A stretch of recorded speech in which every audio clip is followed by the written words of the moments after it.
राम और रावण का युद्ध का जो दृश्य है, भगवान राम बाणों का प्रयोग कर रहे हैं स्वयं। 30 बाण, 20 भुजा और 10 सिर, ये कथा तो आप जानते ही है। और रामलीला सोसाइटी में 147 वर्ष से आप देख भी रहे, जो भी पूर्वजों के समय से पीढ़ियों से देख रहे कि राम बाण निकाल रहे तरकश से और रावण को मार रहे हैं, और रावण मर नहीं रहा है। यानी कहा मंथरा अभी मरी नहीं है। भले हर साल आप लाखों रुपए का रावण बना करके उसको जला दे, पर रावण अभी मरा नहीं है। 30 बाणों का प्रयोग कर रहे हैं, रावण मर नहीं रहा है। इससे बड़ा चमत्कार, हम चमत्कारी बाबाओं से बड़े प्रभावित हो जाते हैं। देखो ये दशानन रूपी चमत्कारी बाबा, फिर नए सिर निकल आ रहे, फिर नई भुजाएं निकल आ रही, सिर कट रहे, फिर नया सिर निकल रहा है। ये क्या है? ये हमारे जीवन का सत्य है। परम पूज्य महाराज श्री ने वो प्रसंग की बहुत अद्भुत व्याख्या, साहित्य महाराज जी का आया हुआ है, सद साहित्य। अवश्य हमारे विवेक भैया की बड़ी कृपा है कानपुर वासियों पर, 50% की छूट आज भी दी है उन्होंने। अवश्य पढ़े, ये प्रसंग का बहुत विलक्षण वर्णन मानस रोग में भी आपको मिलेगा। भरत चरित्र के दिव्य ग्रंथ है 5, उसमें भी प्रेम मूर्ति भरत, धर्मसार भरत, अमृत मंथन नाम का ग्रंथ है, उसमें भी ये सारी व्याख्या, मानस मुक्तावली, विलक्षण व्याख्याएं हैं महाराज श्री। विभीषण शरणागति, उसमें ये प्रसंग आपको मिलेगा। प्रभु लीला कर रहे हैं, बाणों का प्रयोग कर रहे हैं, और ऐसा दिख रहा है कि प्रभु श्रमित हो गए, थक गए।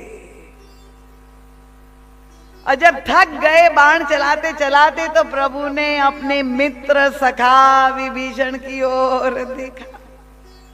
अरे भले मानुष मित्र, बताओ तुम्हारा बड़ा भाई कैसे मरेगा?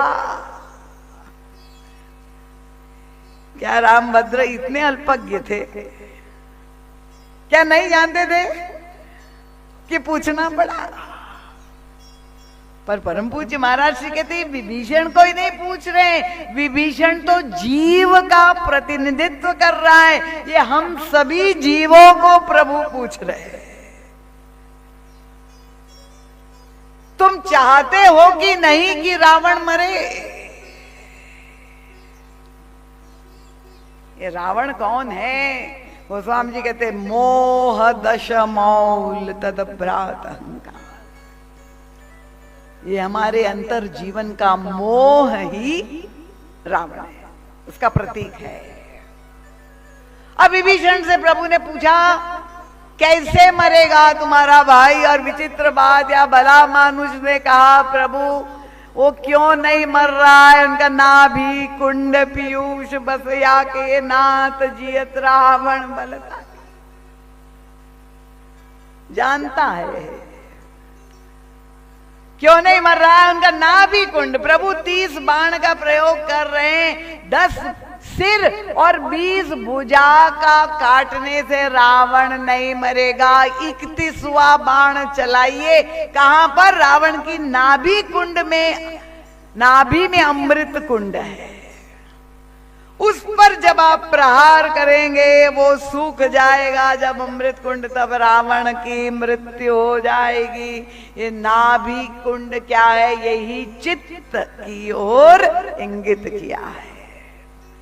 चित्त में जब तक संस्कार बने हुए हैं, आप अपनी बुद्धि से, मन से आप ये सारे विकारों के साथ युद्ध करते हुए जितने दोष है उनको आप, क्योंकि साधक है उसका तो पूरा जीवन उसी में संघर्ष में जाता है कि दोषों का विसर्जन हो, काम क्रोध लोभ मोह मद मात्सर्य, उससे ही वो निरंतर युद्ध करता, संघर्ष करता हुआ है। पर फिर भी ये नहीं जा रहे, क्योंकि डीप रूटेड कॉन्शियस, चित्त में एम्बेडेड, दबे हुए ये जड़ कहाँ है? बुद्धि में नहीं, मन में नहीं, चित्त में वो संस्कार मूल वहां पर है। उनका जब तक मूल पर प्रहार नहीं करेंगे तब तक ये विकार नहीं मिटेंगे, ये मोह नहीं मिटेगा, रावण की मृत्यु नहीं होगी। तो तुम चाहते हो कि नहीं कि रावण मरे? प्रभु जीव से पूछते हैं, मारेंगे तो प्रभु, पर सहयोग आपका प्रभु को चाहिए। आपके सहयोग के बिना प्रभु कहते हैं मैं रावण को नहीं मार पाऊंगा। और जब तक रावण राज्य होगा तब तक राम राज्य नहीं बन पाएगा। घर गृहस्थी में ऐसे ही लड़ते झगड़ते मरते पड़ते झंझटों में फंसे रोते चिल्लाते, पुनरपि जन्मम पुनरपि मरणम पुनरपि जननी जठरे शयन। यही चक्र। और इसीलिए तुम्हें यह मनुष्य जीवन नहीं दिया गया था। यह अमूल्य वस्तु भेंट प्रभु की है। ईश्वर की कृपा प्रसन्नता प्राप्त करने के लिए, मुक्त होने के लिए। और तब हमें भी प्रभु से प्रार्थना करनी है। ये संस्कार जो इतनी गहराई में छिपे हुए हम नहीं जानते हैं, महारानी कैकेयी की व्यक्तित्व के द्वारा हमें ये संदेश मिलता है कि ऐसे विलक्षण चरित्र वाली महारानी कैकेयी के भी अंतःकरण में, महाराज दशरथ के भी अंतःकरण में ये जो कमियां हैं तो हमारे अंतर जीवन में अवश्य हमें दिखाई नहीं देती। हम अपने को पूर्ण पुरुषोत्तम मान बैठे हैं।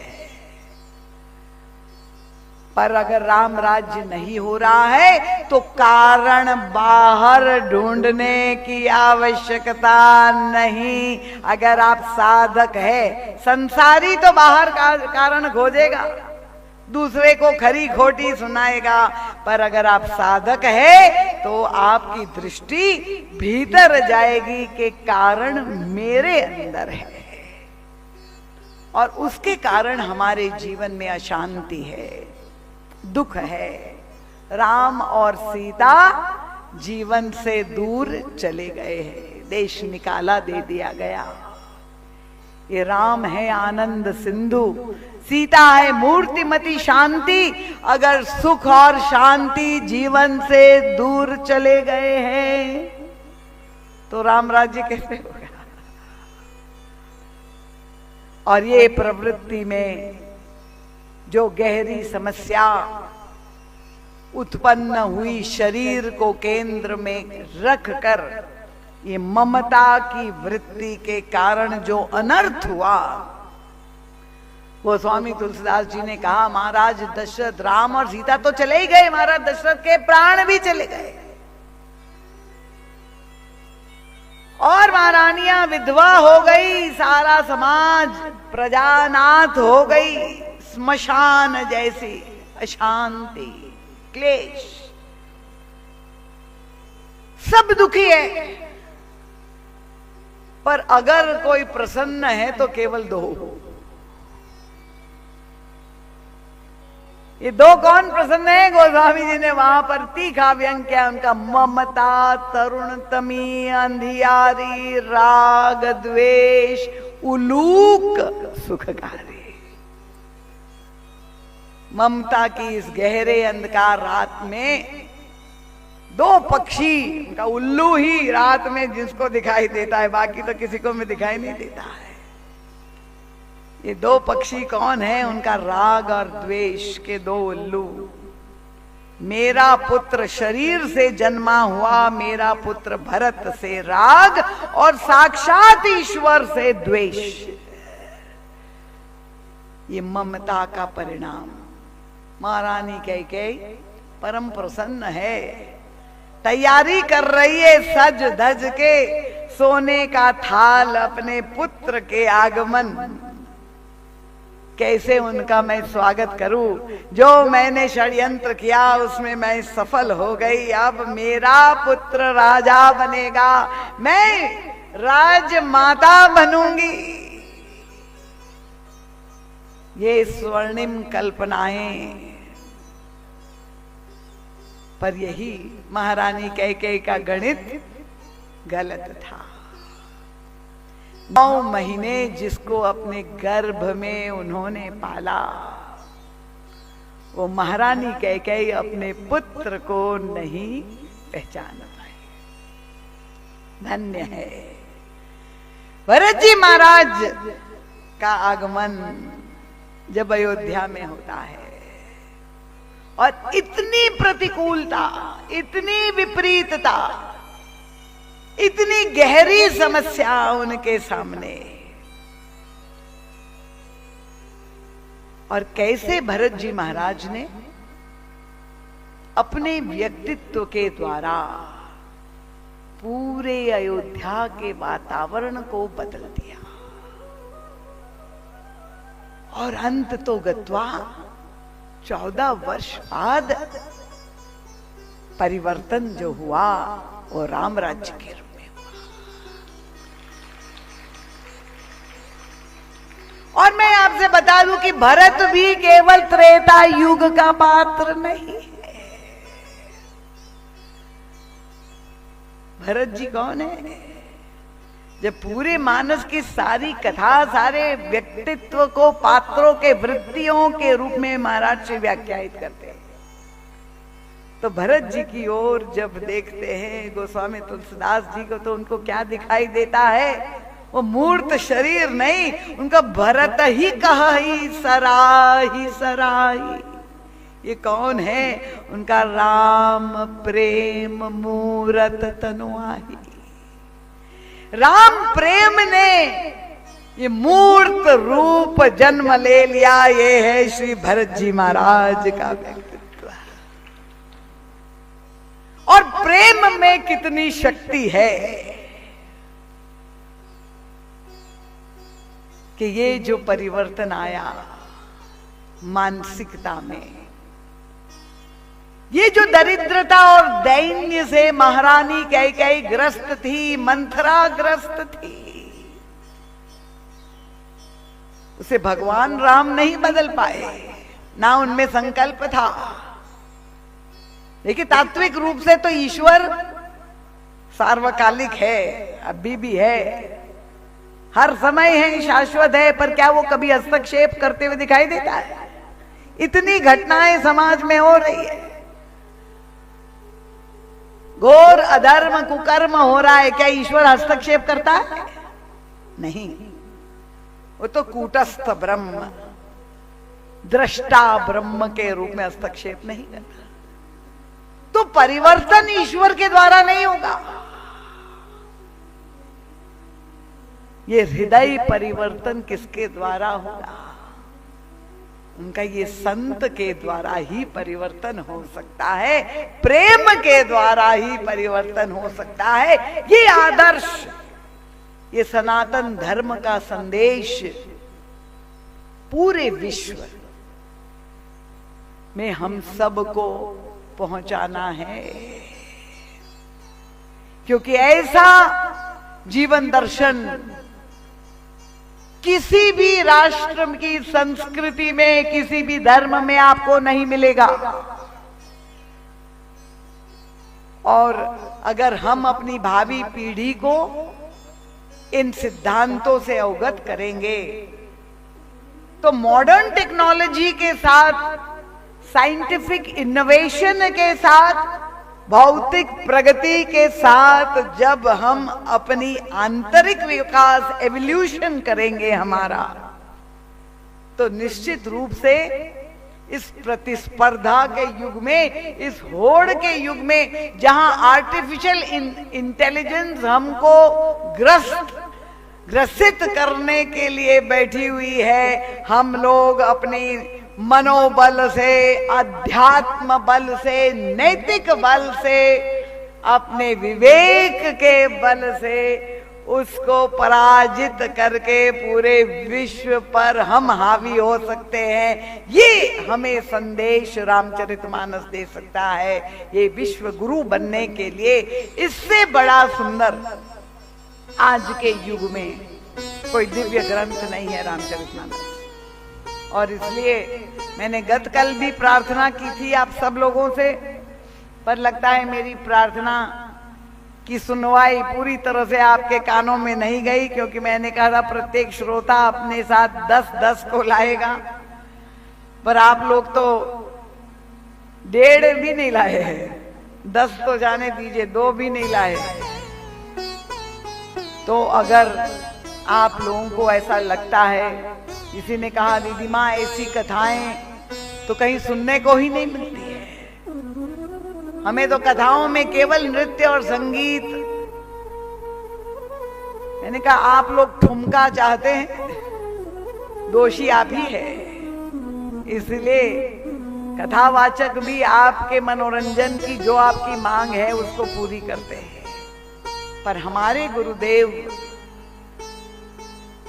क्योंकि ये 100वां वर्ष है परम पूज्य महाराज श्री का, और हम लोग पूरे वर्ष भर महाराज जी की ये शत जयंती मनाएंगे, तो महाराज श्री ने जो साहस, जो शौर्य का परिचय दिया, महाराज श्री ने कभी भी श्रोताओं को उनकी मांग को उनकी इच्छा के अनुसार जो उन्हें अच्छा लगे वो नहीं सुनाया।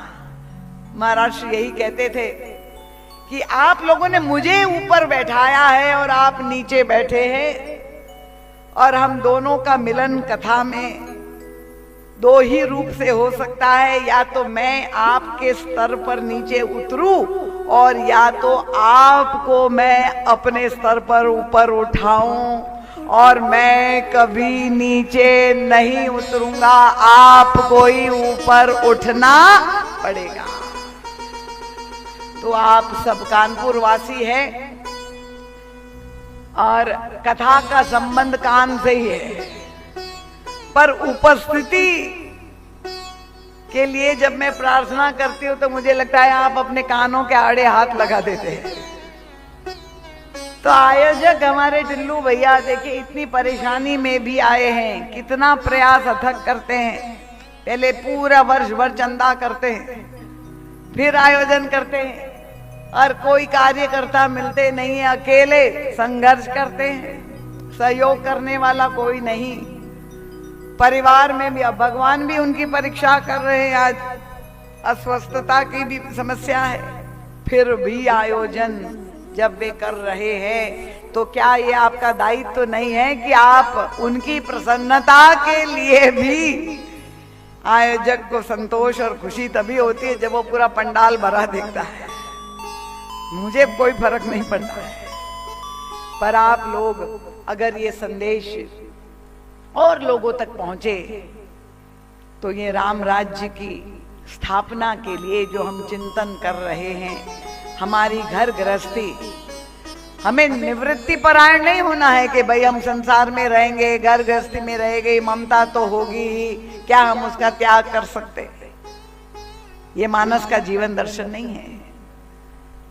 प्रवृत्ति मार्ग भी धन्यता के मार्ग पर चल करके भी धन्यता प्राप्त हो सकती है, राम राज्य हो सकता है, केवल निवृत्ति परायण के ही जीवन में नहीं।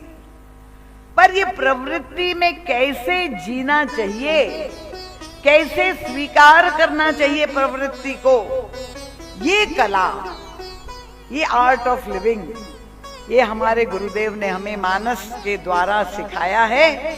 और इसलिए महाराज जी का सद साहित्य का अवश्य आप लाभ ले, और आज कम से कम मेरी प्रार्थना आप लोग स्वीकार करके अन्य लोगों तक ये संदेश पहुंचाए और उनको प्रेरित करे कि वो कथा में अधिक संख्या में आए। तो इन शब्दों के साथ आप सबके प्रति बहुत बहुत नमन, बहुत बहुत वंदन, प्रणाम। आप लोगों ने सहयोग किया, धैर्य पूर्वक श्रवण किया, भगवान के नाम का जय घोष करते हुए आप सबके चरणों में नमन करते हुए बोलिए सियावर रामचंद्र भगवान की जय।